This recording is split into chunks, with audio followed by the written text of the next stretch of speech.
کہو کہ لوگو آؤ میں تمہیں وہ چیزیں پڑھ کر سناؤں جو تمہارے پروردگار نے تم پر حرام کر دی ہیں۔ ان کی نسبت اس نے اس طرح ارشاد فرمایا ہے کہ کسی چیز کو اللہ کا شریک نہ بنانا اور ماں باپ سے بدسلوکی نہ کرنا، بلکہ حسن سلوک کرتے رہنا اور ناداری کے اندیشے سے اپنی اولاد کو قتل نہ کرنا، کیونکہ تم کو اور ان کو ہم ہی رزق دیتے ہیں، اور بے حیائی کے کام ظاہر ہو یا پوشیدہ ان کے پاس نہ پھٹکنا، اور کسی شخص کو جس کے قتل کو اللہ نے حرام کر دیا ہے قتل نہ کرنا مگر جائز طور پر، یعنی جس کا شریعت حکم دے۔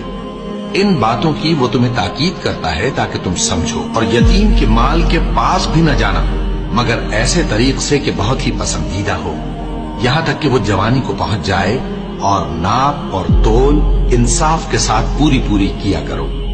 ہم کسی کو ذمہ دار نہیں بناتے مگر اس کی طاقت کے مطابق، اور